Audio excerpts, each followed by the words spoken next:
Nu, tai dabar.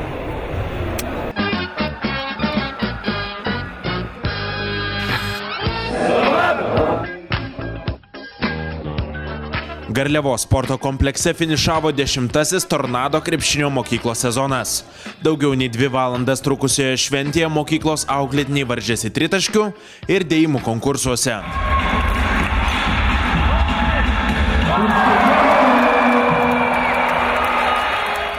O 2002 metais gimę vaikai sužaidė Tornaduko taurės finalo rungtynes.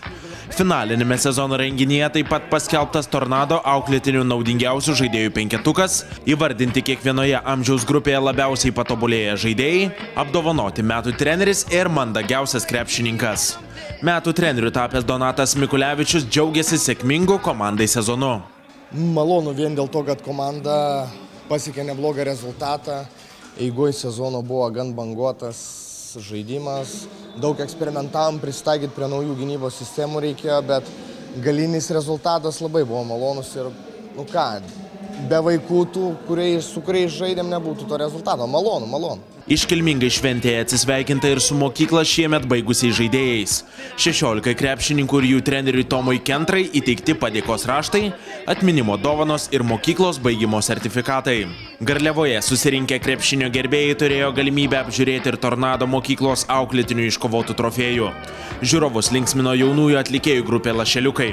Kauno Baltų šokėjos ir renginio vedėjas tinklalapio Basket News LT žurnalistas Karolis Tiškevičius. Pasiekėm tikrai gerų rezultatų. Ir moksleivių lygoje pirmą kartą per 10 metų istoriją esam gan garbingoje 9 vietoje Lietuvoje. Aišku, kitais metais kelsim tikslus žymiai aukštesnius. Šiaip trenerių darbo ir pačios mokyklos organizacijos darbą vertinu tikrai labai teigiamai.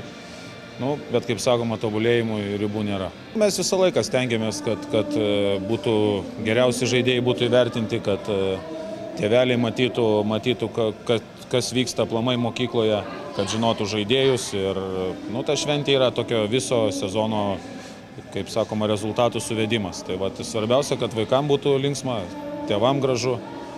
Dėl to ir stengiamės. Uždariusi jubiliejinį sezoną Tornado mokykla neketina atostogauti.